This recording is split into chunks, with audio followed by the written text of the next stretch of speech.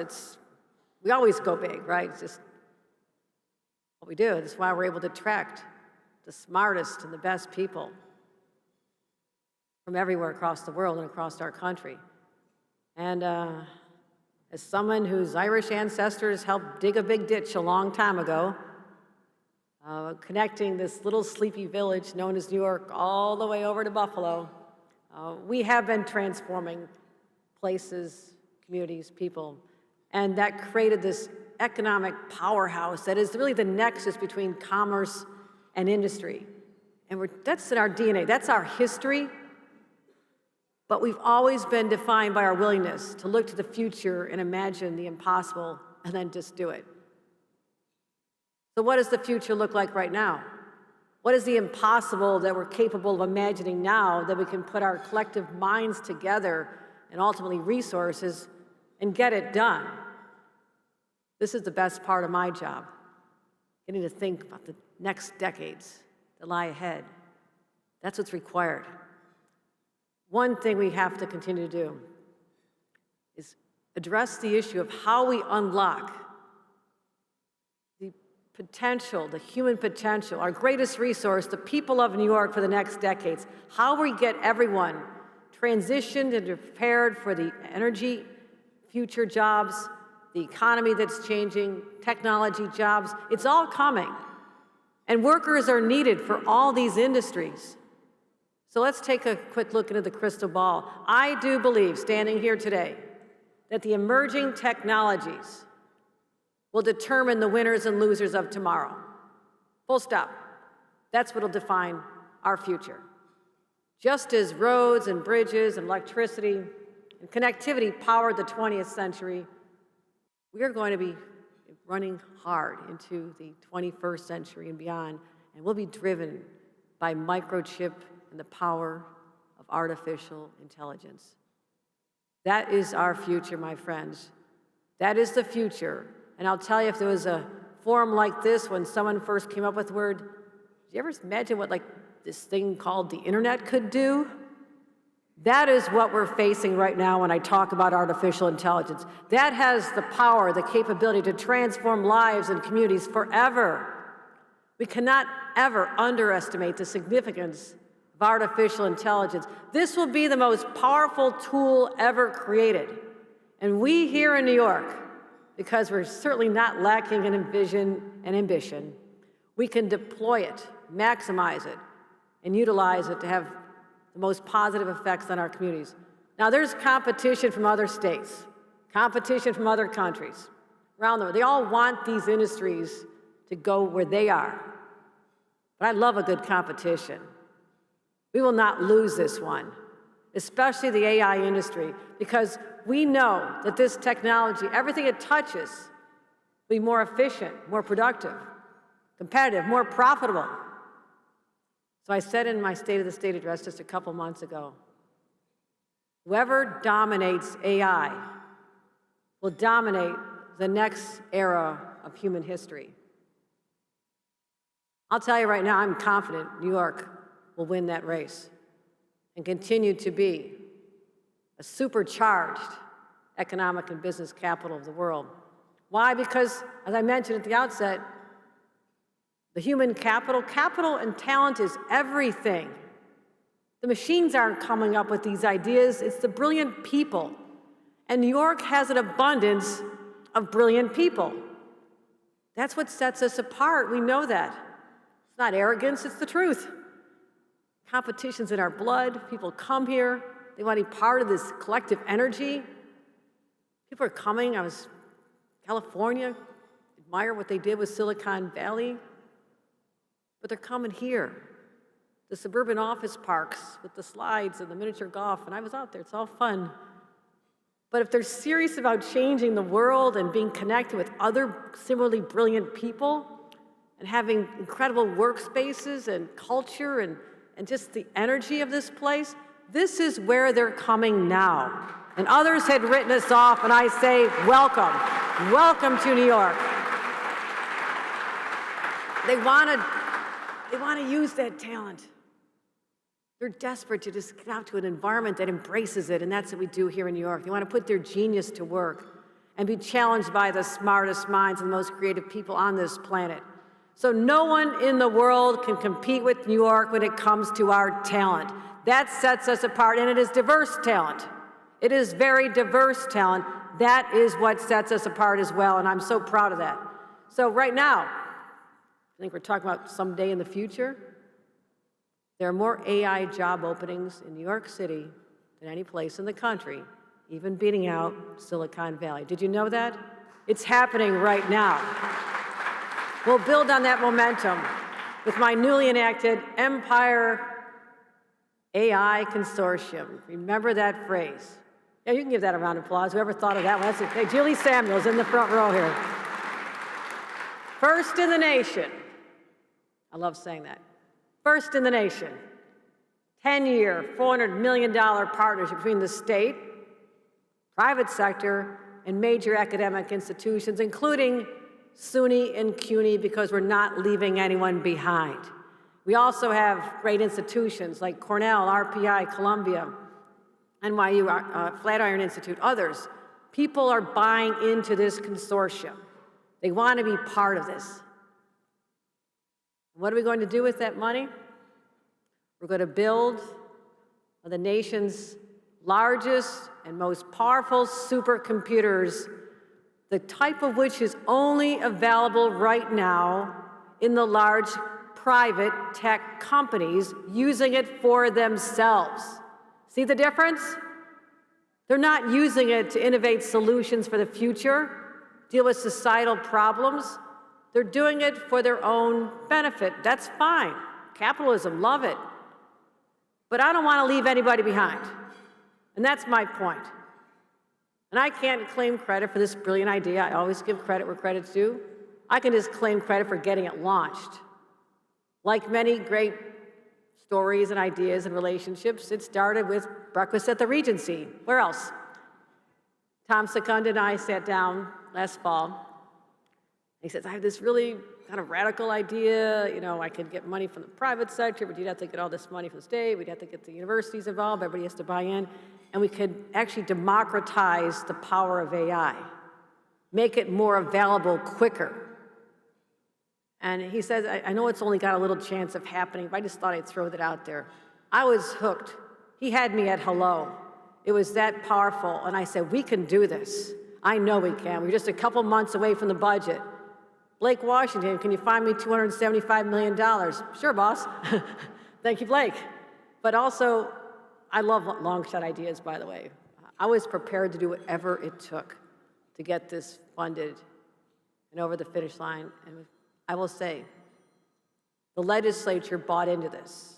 When I spoke about it at my State of the State address, I had them meet a young woman, PhD candidate working on AI, Holiday Sims from the University of Buffalo. She was using AI to figure out solutions to some of society's most complex problems, how we can make our foster care system more accessible, how we deal with issues that families and people care about. When the legislators saw this woman as the face of what AI is all about, they understood immediately and they embraced it. And I thank them for, yes, it's a risk. It's new. Nobody's done it. But follow the lead that this is how we lean into the future. It'll be housed at one of our SUNY campuses, University of Buffalo, not just because it's where I'm from, I swear to God. It's close to hydroelectric power right there, Niagara Falls. These are very energy intensive. We need low-cost power. We need the space of a campus. We have that. But the computing resources and the power generated there are available to everyone across the state who's part of the consortium. It'll create enormous job growth all over, transform industries, and give our young geniuses and researchers the tools they need. Apply for federal grants. So this is just the first step. Now we're appointing a director, a board, a multi-year process. I have an advisory committee headed by the CEO of IBM and the CEO of Girls Who Code. I love that program. You should all support it. Creating opportunities for young women who otherwise would never have any to be exposed to these these technologies. But also, it won't happen overnight, as impatient as I am, but we're starting. So we're not waiting any longer. I'm happy to announce today the most immediate steps we're taking in partnership with Chancellor King at SUNY. We're going to launch new Inspire Centers, enabling our universities to scale AI research and scholarship for the public good. That's what we're starting with, solving society's problems. And that'll allow us to attract federal research dollars. Also launching departments of AI in society at a number of our campuses. This will be part of the curriculum. This will be a department on our campuses. And we'll be talking about the ethical use of AI while we're creating jobs and improving lives. We'll also be having AI research internships for SUNY students. And to make sure everybody has access to the current iteration of AI tools, SUNY will launch SUNY GPT, giving every student and faculty member access to AI for their courses and their curriculum, and of course, in the process, making sure there are strict rules against plagiarism and ensuring excellence in academia. So the private sector, all of you here gathered today, you're critical to making these investments to make this pay off. So we can take them from all these dreams that we'll be innovating on campuses and in workspaces, bring them to the reality of Wall Street. You want a good tip? Remember The Graduate? Plastics? AI. This is where it's at. You heard it here, right now. You'll remember this day when you retire in 3 years because you listened to me, because you're that rich. That's off my script, but I said it anyhow. Don't retire, stay. This is where New Yorkers excel, right? This is what we do. We'll put the technology of the future to work here like no other place will in the world. And it won't stay in a lab. It'll help investors predict new trends, help advertisers and marketers unlock new segments, help our media and entertainment companies reach new audiences. What about medical breakthroughs, researching cures for diseases, helping our city planners deal with gridlock, build climate resiliency, and tackle societal challenges? I could give you a list for the next hour of all the areas where we can improve the lives of New Yorkers and generate more wealth for those who don't have any right now. And so we will leverage the power of this. We'll create high-paying jobs, support our businesses. And again, it hinges a lot on our skills and our talent. So here's how we do it. Upstate, you know where upstate is? Okay. Picture the I-90 corridor. I'm going to help you here. See, I'm bringing one state together. Everybody loves each other, okay? Because we have so much. We feed off each other. We build on each other. We support each other. The I-90 corridor, the New York State Thruway, I've covered every inch of it, thousands of times. We're developing a tech and jobs corridor along the I-90, investing $200 million we call on-ramp job training centers. Now, this is to create credentials, make sure that people have the skills that people need right now to take these jobs, with a special focus on disadvantaged populations. $350 million to launch the New York State Office of Strategic Workforce Development. What does that mean? Well, we're not just going to train people for the jobs that are obsolete, not going anywhere. We know where the future is, and we're going to make sure that people can get there with the skills. We'll train them. That's what we're doing. We're doubling down our support for higher education. You know, the TAP award has not been increased since 2000. Does anybody think the cost of college has gone up a little bit since 2000? Anybody here paying tuition, for paying off your own bills, paying your kids? Yeah, raise your hands. It's basically everybody here. Okay. Now, even something like TAP can help put people over the top. We double the amount of TAP available. Also increased income eligibility. So we have over 100,000 students who can now afford to go to college with this support. Young people who would have been left on the sidelines of this revolution, and we're not going to let that happen. Funding for schools. We have to keep investing because that's your workforce. That is your future workforce in school right now. Our SUNY system, $1.4 billion more to support capital projects so they can grow. But as I talk about your workforce, well, let me tell you the reality. I have been to so many tech campuses. Significant one in upstate New York, been there a long time. who had me come and speak to thousands of workers during Women's History Month. Kind of a novelty. First woman governor, come talk to women. I can do that. He said to me, we don't have very many women here. Thousands of workers. They all can fit in this little area here. He says, what do you think we should do about that? I said, build a child care facility so they can take their kids to work, leave them here, visit them during lunch hour, and you'll have the most productive, diverse workforce with a lot more women in it. I said that years ago. State is investing $7 billion for quality, affordable child care because it doesn't matter how good your employee's education is, how smart they are, how ambitious they are. If they can't find someone to watch their kids, they're not coming to work. Help solve that problem. Unleash the full potential of everyone in our society by showing you can help overcome this basic problem. And they're not young forever. My kids finally grew up. I have my own new grandbaby to play with. So it's just a short time in your employee's life when they need a helping hand. That's what I'm talking about. I work for Senator Moyne, and I had to leave for good because there was no options for me. So this is personal to me. I say that a lot. It's all right. So what we're going to be doing, why childcare is so important, why I'm leading into my next topic. I'm going to talk about what is being created in a small town outside Syracuse, New York, central New York. We're going to have a microchip manufacturer called Micron. Before I tell you about this incredible investment, let me tell you one thing they're doing right now. They are physically building an on-site child care center because they get it. They knew that this is how they're going to attract the talent. I told them so, and you will do this, and they are.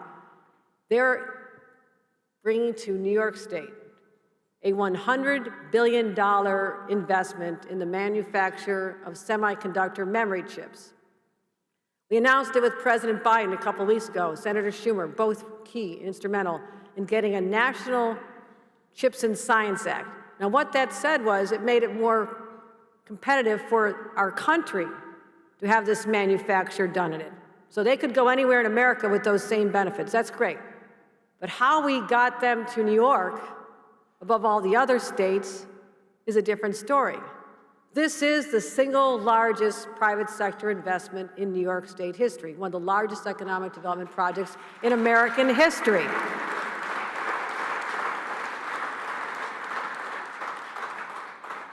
And as someone who comes from that former Rust Belt, when everybody was leaving because there were no jobs, it just warms my heart to say 50,000 jobs are coming to New York as a result of this investment.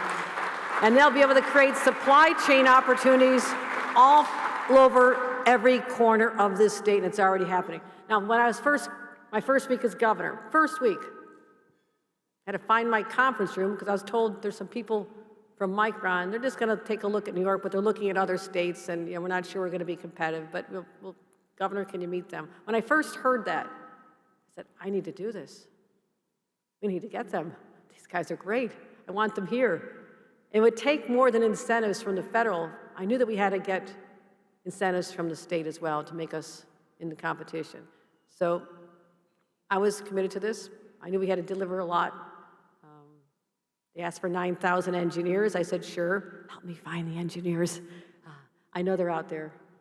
But I finally had to make my best pitch to the CEO. I'll tell you about this, to tell you what I'm willing to do to land business here in New York. It was a blizzard in January. I was in Albany. I was supposed to go for a half-hour meeting. Remember Hope Night? You were there? Small plane, had to get there. I had a half hour to meet with the CEO. Blizzard conditions, they say, not a good idea to fly. I'm from Buffalo. I can handle a blizzard. I'll go anyhow, against a lot of people's advice. I don't do that anymore.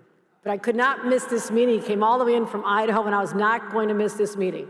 I'm also thinking, oh, he's going to see this snow and say, no, I'm not going to deal with that. That's another story. But I'm so glad I went. I'm so glad I went. It was supposed to be a 30-minute meeting. We ended up staying for 3 solid hours. My staff thought something happened. I obviously had gone down, but I didn't. I was okay. But 3 hours. I sold them on everything that New York has to offer. It took me 3 hours. I could have gone on for another dozen. I told them about our world-class institutions, our colleges, the access they have to the best talent in the world. And people are hungry for jobs, hungry. Where you stay at a job a long time because that was the industrial legacy of upstate New York. And I'm part of our identity throughout this state. I talked about the cost of living upstate. They could afford it. Persuaded them to take a chance on New York. I said, this place is the most beautiful place you'll ever want to see. In Napa Valley, I've got the Finger Lakes, I've got Long Island. I've got beautiful wineries. I will take you to the wineries. Whatever it takes, just come here. So I will do it. We landed them. We had to overcome some other issues that arose. I said, I'll make anything happen for you. We're building infrastructure. Roads and bridges had to be changed. We're literally changing the curriculum in the schools in the 9 counties around there, working with UFT here from New York City, who knows that these are going to be jobs for all of New York. A pilot program to say for our elementary and high school students, we're changing the curriculum to teach coding and skills that employers will be able to take advantage of 20 years from now. That's what's called looking at the long game. That's what we're doing here. So we're making investments. And also I said, we'll have housing. Now, housing is a challenge here in New York City. Does anybody know I care about housing? Yeah, you get knocked around a little bit, but I don't mind, because I said we have a crisis. Usually you can't solve a crisis in 1 year, I'll admit that, but you start talking about it. You start getting people to understand, like, yeah, maybe that's why my workers are coming in from New Jersey, because they kept building at a rate that dwarfed ours. Maybe all these crazy restrictions in the city that the mayor and I have been trying to get rid of are holding us back. Maybe should we just be a little more expansive and look at all the possibilities and actually do something about it? So yes, it took the next session of the legislature, because we know that rents and mortgages make it harder for families. We all heard about the 1.4% vacancy rate. Thank God I was able to land an apartment a few months ago. It's supposed to be 8%, by the way. A healthy city has an 8% vacancy rate. So driving high costs of housing drive people out, and I made it a priority. So we got through an historic agreement. Rome wasn't built in a day. They're not popping up tomorrow, team. We're not. But we've started the process. And it's a whole array of what we can do. Kickstart housing construction, convert empty towers and office space into housing, eliminating outdated rules, getting vacant apartments that have been warehoused since the rules were changed back in 2019 back in the marketplace. But I'll say it, I'm going to make housing more affordable, more accessible, because it's all about supply and demand. You build more, the prices come down. It makes sense. That is the only thing holding us back. We have the talent. Crime is coming down. People want to be here, but they have to put their head on a pillow somewhere every night. They have to have a place to live. That is the only thing. So we're going to build housing, childcare, education, safety, and reliable and efficient infrastructure and transportation systems. These are all preconditions to people coming here and thriving here. So my job is to ensure that those preconditions exist. And that's how we make sure people benefit. So it's been said, a rising tide lifts all boats. My job is just to make sure everybody has a boat in the first place. Everybody needs a boat. From the dry cleaner, bodega owner, to the largest businesses represented in this room. I've laid out for you this morning a strategy. Investments in AI, microchips, semiconductor, infrastructure, housing, clean energy. They're not isolated, by the way. It's not just a laundry list out of my budget. They're all interconnected. This is what we think about. My brilliant team, we get together much earlier and plot out this path forward, an interconnected ecosystem that enables our economy to flourish into the future. Whether it's the offshore wind generating power just a few miles down the road, clean energy, we're all going to power this city. We have a huge challenge ahead of us, but we need to make sure that it never goes dark in this city, figuratively or literally. So I'll leave you with this. For those who were shorting our prospects, know this: I am long on New York. I'm looking to the future. I know that this city's great civic and business communities will join me investing not just for the next quarter, not just for the next year, but for the next 100 years. We'll invest in the exceptionalism that has always defined this great city. And for those of you in this room, I say thank you. Thank you for staying. Just like the Rudins and others never gave up on the city back in the dark days of the 1970s, we will never surrender to the circumstances of our time. In fact, we come out stronger, more resilient, more committed to redefining a future in a way that people will always say, ah, yes, that's what New York does. Because negativity can paralyze a city. So go forth, all of you thought leaders, to your places of work, and your networks, your social gatherings. Talk about your confidence in this city now and how far we've come, but better yet, how far we're going. It's our job to say to the rest of the world, we'll always be the best because we're never going back. Let's go forth and show the world that yes, New York is back and we're here to stay. Thank you very much.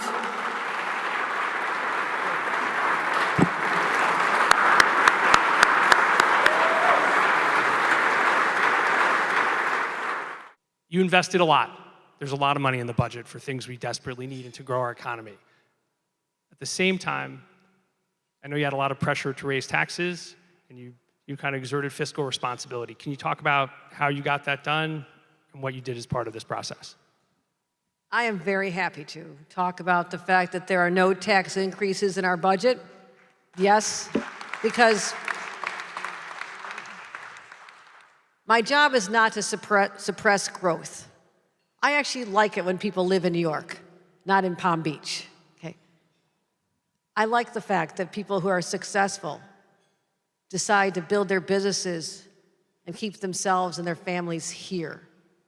And taxes, while a necessary evil, they don't always have to keep going up and up and up, because it's up to us to manage the resources.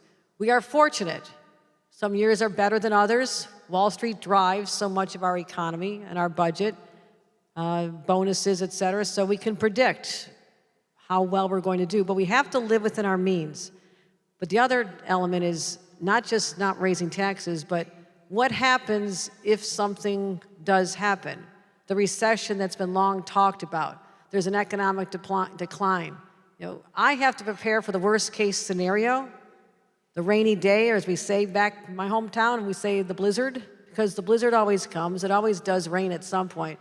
But how do you prepare for that? When I became governor, we had 4% in reserves. I had worked on 14 municipal budgets before then. Our financial planners and advisors said, you must always have 15%, so when the rainy day comes, you don't have to raise taxes or cut spending significantly. Because I was fiscally prudent and broke through a lot of opposition where people wanted to spend every dime, we now have $19 billion in reserves. We are at 15%, the goal I set forth. That is to protect the people of this state. My friends in the legislature's #1 priority for this session was to raise taxes. They had a poll that showed the majority of New Yorkers are okay with raising taxes on high net worth people. Of course they are.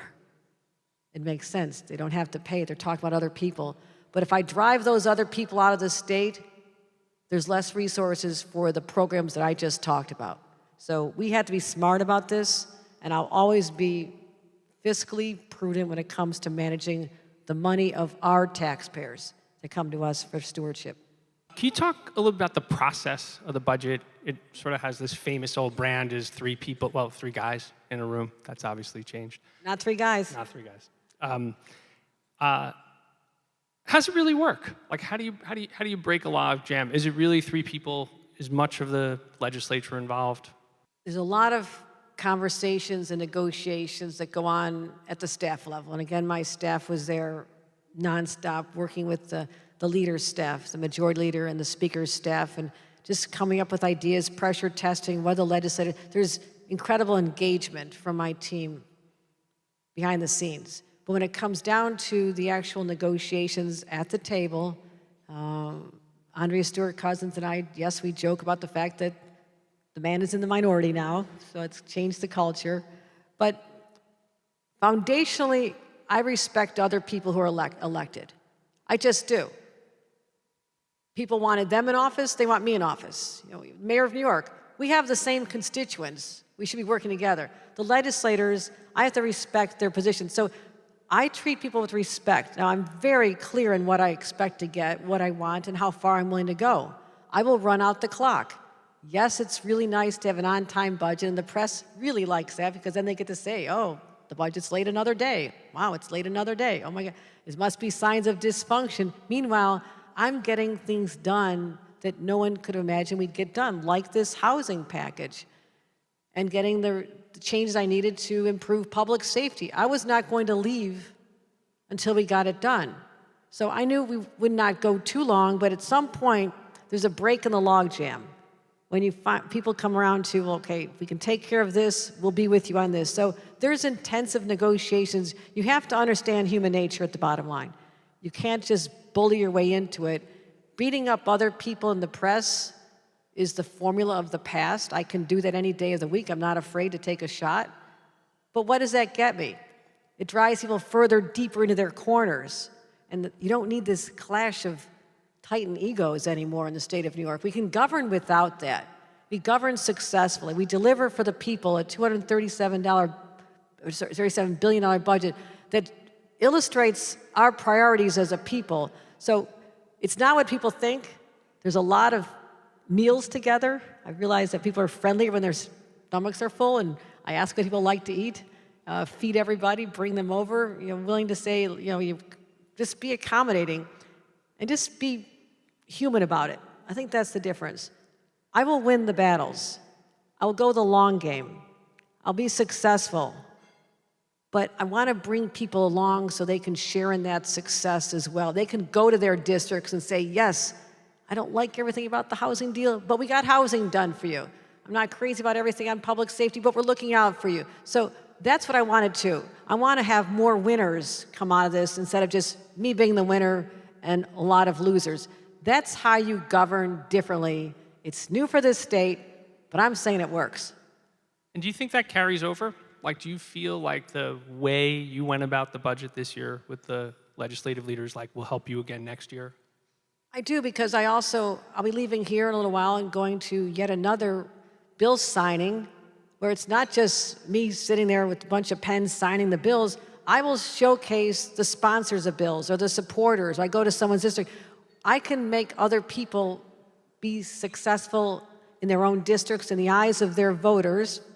They get elected every 2 years. It's always on their minds. And why not allow that to happen? Why does it have to all be the glory around me as the governor? My ego doesn't require this. So yes, it builds alliances that carry over into the next year. I believe that 100%. And looking at the end of the session, it'll be less contentious because despite everybody saying no policy in the budget, there will always be policy in the budget because that's when I get my best shot at getting policy enacted. I know that. Why would I surrender that? I'm keeping that. So that's the difference. We'll work together. We get together socially. We treat each other as human beings and not as, demonize each other. I can demonize anybody. I came out of Washington. I was in Congress. I know how to do that. But does it get me further ahead? I'll let all of you be the judge. So in that same spirit, how do you strike a balance between being very pro-tech and looking at things like regulation? I know you have talked about and have a bill that has to do with child online safety. It's something, as a father of 3 little girls, I think a lot about. How do you go about that? And then is that bill a priority for you for the rest of the session? And yes. And here's how you do it. You also bring industry along with you. You work with industry representatives and leaders. You meet with their lobbyists. You talk to them. And what is your biggest fear? What are you afraid of with this? What is your worst nightmare? Are we going to put you out of business? I don't think so. We're going to actually help elevate your reputation as being one that is not just profit motivated, but actually care about society as a whole. And if you can find a way to protect the children from online predators and from these algorithms that bombard messages that destroy the confidence of a teenage girl, have you seen how this works? Have you sat down and talked to a room full of teenage girls lately? I have. I do that a lot. I go into schools. One girl I just went to visit a couple weeks ago, she says, you have to stop us from ourselves. We don't know how to stop this. So I want industry's anxieties to dial back, because if they're at the table, it's going to be something that they can live with, as opposed to creating this divisiveness, and then Washington will come in and do something you really don't want to have happen. I don't want to suppress the industry, but I'm going to look out for our kids first, and we'll get it done in finding the right balance. Since Jano's in the front row, hi Jano, thought I'd ask about congestion pricing. Is this happening in June? Are we gonna get it? It's happening. We have a number of lawsuits that are always out there, and we have to keep assessing where they are, what's happening. But this is something that has been a challenge, and people are concerned about, they're fearful of. But I do believe there'll come a day when people say, you know what, the city needed it. It's because we grew so fast. We don't have the space. Our streets are crowded. You do not want to be the person who's having a heart attack and the first responders can't get you because they're clogged in traffic. We have the capacity to do this. We have many, many discounts and ways we've made accommodations and listened to people, thousands of hours of listening and reporting and et cetera. And it's been managed, but you know, all change is scary, but sometimes you just have to lean into policies that ultimately we think will be beneficial for the city of New York, and I do believe this is one. But we're always having to monitor where we are with respect to litigation and what possibly could be a challenge for us. So we're getting there. All right, with the minute or two we have left, I know we have a question or two from the audience. John Sylvan. Morning. Mike right behind you.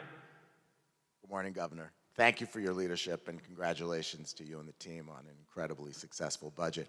I was hoping you could talk a little bit more about your organized retail theft initiative and the implementation of that, and just generally speaking, what's your view on the future of retail here in New York City?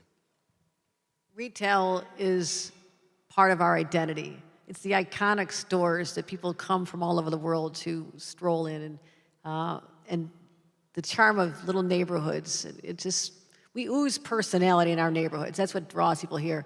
But if you start going past empty storefronts, small little shops, or there's an empty Target in one of the outer boroughs because they just got tired and surrendered, that's bad for our psyche as well. So same thing with walking into a store and seeing everything locked up. Everyone jokes about it, except that means someone's going to buy their toothpaste online and have it delivered, meaning there's more people on the streets delivering your tube of toothpaste.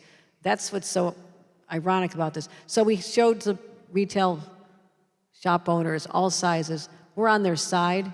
They needed more penalties, number one.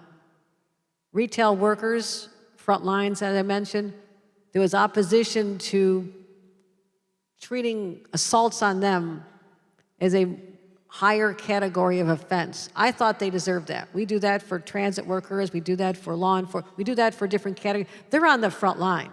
They're exposed. I used to work in my mother's little flower shop. I was the only one in the store. Someone came in, tried to hurt me or harm me. I was vulnerable. So we did get the increased penalties done. Smaller stores can't afford security. We're giving security grants so they can buy cameras. I have $40 million going to help law enforcement. My district attorneys have a lot on their plates. They say, if you give us more resources, we'll have targeted retail theft units. I'm giving them the money to build those. NYPD, I'm using our state police in ways that no one ever has.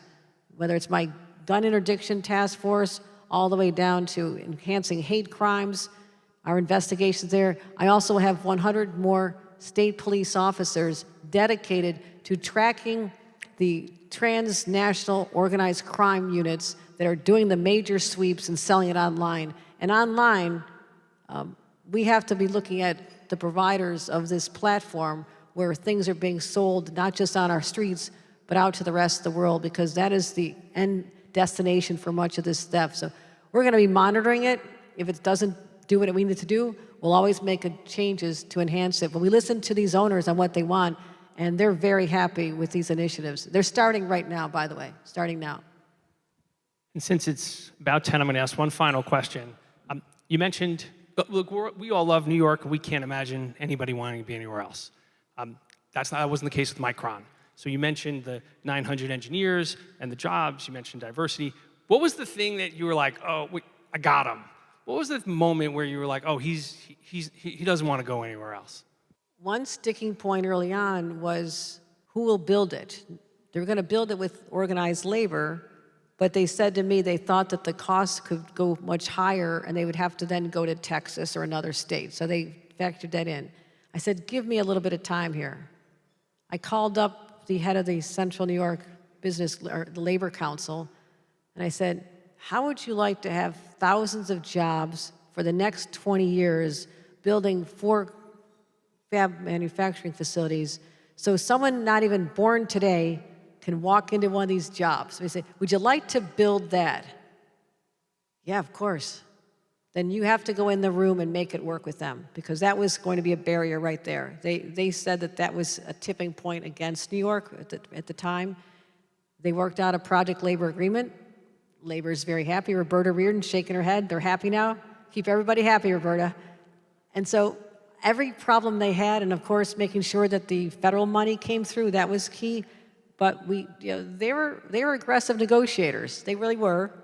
And I have to also keep an eye on our money, but I had $10 billion, and we ended up allocating $7 billion in overall resources to them. But that's not money they're being handed. They have to create the jobs first. That's what people don't understand. I'm just not saying, here's all this money, but I will put $7 billion up to get $100 billion any day. I think we'd call that a smart investment. And so I think it was the labor piece that had me worried. We solved that, and when I got the phone call that said yes, I had been on the phone with the Secretary, Gina Raimondo, who was great in helping us with this, Secretary of Commerce, extraordinary woman. So there are a lot of different points in this where it could slip away, and I just said, we're not giving up on them. This is everything to us. This will redefine us as a state, and certainly a place like upstate, which was hit so hard. So no one point, but I knew that was one of the last hurdles that I had control over, and we got it done. Governor, thank you for negotiating our way towards a strong future. We're grateful. Thanks for coming tonight.